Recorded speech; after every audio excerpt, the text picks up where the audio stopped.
إلا إياه وبالوالدين إحسانا إن الله وملائكته يصلون على النبي يا أيها الذين آمنوا صلوا عليه وسلموا تسليما الصلاة والسلام عليك يا رسول الله وعلى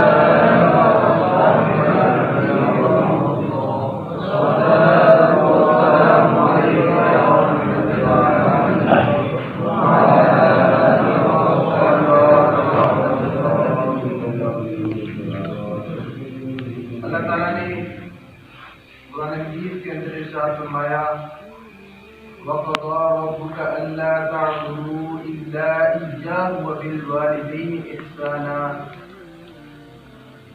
آپ کے رب نے یہ فیصلہ کر دیا کہ عبادت اللہ کی کی جائے اور والدین کے ساتھ اس میں سلوک کیا جائے۔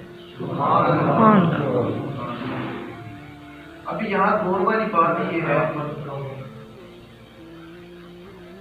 اللہ نے اپنی عبادت کے فوراً بعد جس چیز کا ذکر کیا ہے وہ والدین کے ساتھ اس میں سلوک ہے، یہ بتانے کے لیے کہ عبادتیں اسی کی قبول ہیں جو اپنے والدین کا فرمانبردار ہوگا۔ اگر والدین کا فرمانبردار نہیں تو لاکھوں حج بھی کرتا رہے تو اللہ اس کا ایک حج بھی قبول نہیں۔ حضرت عبداللہ ابن مسعود رضی اللہ تعالیٰ عنہ فرماتے ہیں کہ کسی نے میرے کریم آقا علیہ السلام کی بارگاہ میں عرض کیا تھا سب سے افضل ترین عمل کون سا ہے؟ میرے آقا نے فرمایا سب سے افضل ترین عمل یہ ہے الصلاۃ علی وقتہا، یعنی نمازوں کو اس کے وقت پر ادا کرنا۔ تو یہاں بھی سب سے پہلے جس چیز کا ذکر کیا ہے وہ عبادت کا ہے، پھر عرض کیا تھا اس کے بعد کون سا عمل ہے؟ تو میرے آقا نے فرمایا ثم بر الوالدین، یعنی والدین کے ساتھ اس نے سلوک کرنا۔ ابھی یہاں بھی عبادت کے بعد جس چیز کا ذکر کیا گیا ہے وہ والدین کے ساتھ اس نے سلوک کا ہے۔ پھر عرض کیا تھا اس کے بعد کون سا عمل ہے؟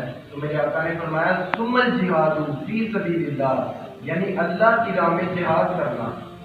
جہاد کا درجہ بھی بعد میں رکھا، سب سے پہلے جس چیز کو رکھا گیا وہ والدین کے ساتھ اس سے سلوک ہے۔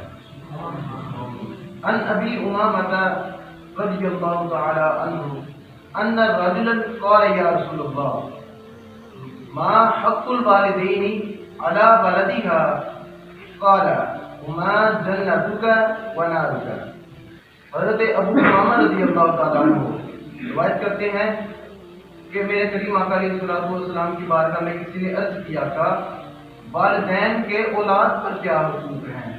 میرے آقا نے فرمایا ہما جنتک ونارک، وہ تیرے لیے جنت بھی ہیں وہ تیرے لیے دوزخ بھی ہیں۔ فرمایا اگر تو ان کی فرما برداری کرے گا ان کی خدمت کرے گا تو تیری اللہ تجھے جنت عطا کرے گا، اگر تو ان کی نافرمانی کرے گا تو اللہ تجھے جہنم میں ڈال دے گا۔ اللہ ہم سب کو عمل کی توفیق عطا فرمائے۔